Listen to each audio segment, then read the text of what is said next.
Monsieur le ministre, bonsoir. Bonne heureuse année à vous. Bonsoir, Monsieur Isidore. Merci beaucoup. Bonne Merci. heureuse année à vous également. Le gouvernement, lors du tout premier conseil des ministres de l'année, a pris un décret portant réglementation de la caution de garantie de loyer et du bail d'habitation au Togo. En des termes clairs et simples, que comprendre d'une telle disposition, Monsieur le ministre? Merci beaucoup, Monsieur Isidore.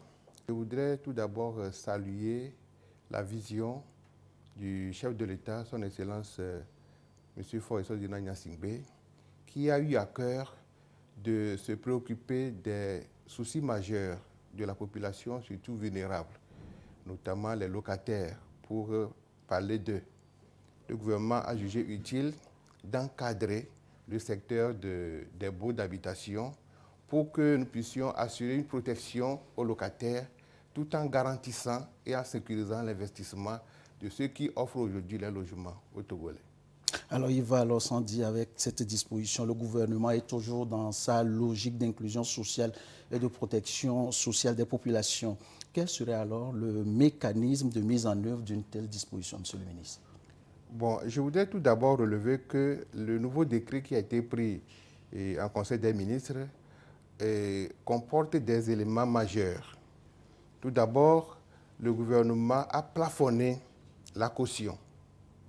Ce qui était au départ 1 an est ramené aujourd'hui à 6 mois et éclaté en 2 parties.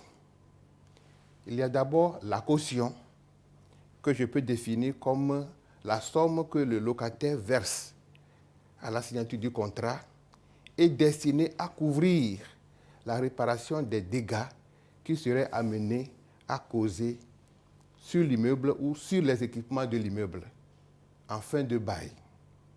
Donc, nous devons comprendre que cette caution, c'est comme une consignation de fonds mis à la disposition du bailleur pour lui permettre de pouvoir assurer les réparations des dégâts à la fin du contrat. Tandis que la garantie de loyer est destinée à couvrir les mois de préavis que le propriétaire peut donner au locataire ou à l'initiative du locataire qui voudrait déménager. Donc voilà aujourd'hui la nuance. Nous ne parlons plus de loyer d'avance dans ce décret. Nous parlons plutôt de garantie de loyer. Et la finalité de cette garantie de loyer, c'est pour couvrir les mois de congé ou bien les mois de préavis lorsque le locataire est appelé à libérer prochainement le local. Donc, pour encore aller davantage dans l'explication, la caution, quand vous la versez, ne vous produit pas d'intérêt. Elle est restituable. Lorsque le locataire n'a rien gâté, a payé toutes ses factures d'eau, d'électricité, a curé les faux septiques, à la fin, le propriétaire doit lui restituer intégralement. Mais si le propriétaire n'a pas pu le faire dans l'immédiat, le décret lui donne juste 1 mois pour le faire. À défaut, cette caution commencerait maintenant par produire des intérêts au taux légal du pays. Alors, Monsieur le ministre, quel sera alors le mécanisme de mise en œuvre d'une telle disposition? Les nouvelles dispositions prévoient l'élaboration d'un modèle type de contrat que nous allons mettre à la disposition des différentes communes et nous allons également en disposer au niveau du ministère et sur les sites internet de chacune de ces différentes structures pour permettre aux usagers, c'est-à-dire à nos concitoyens, de pouvoir y accéder facilement. C'est dans le souci de pouvoir uniformiser le contenu désormais des contrats et des baux d'habitation que nous avons prévu mettre ces documents-là à la disposition du public. Maintenant, pour assurer la mise en œuvre, je voudrais préciser que nous allons faire des démarches participatives, comme on l'avait fait au moment où nous élaborions le décret, c'est-à-dire associer tous les acteurs de l'immobilier, notamment les agents immobiliers, les notaires, les avocats, les magistrats, les commissaires-priseurs, les associations de consommateurs, les propriétaires, les associations des bailleurs, les architectes, tout le monde qui s'intéresse à l'immobilier ou bien aux baux d'habitation, nous allons tous les impliquer et surtout, nous allons impliquer les maires qui vont s'approprier le contenu de ce décret et chacun va jouer le rôle de veille. Au niveau du ministère, nous allons également monter des cellules qui vont également faire des descentes périodiques sur le terrain pour nous assurer de la mise en œuvre effective de cette nouvelle mesure.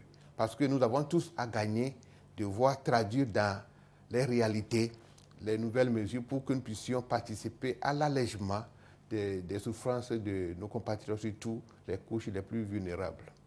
Et vous venez d'ailleurs de l'expliquer, selon la nouvelle mesure, la caution est désormais plafonnée à 3 mois de loyer et la garantie aussi à 3 mois.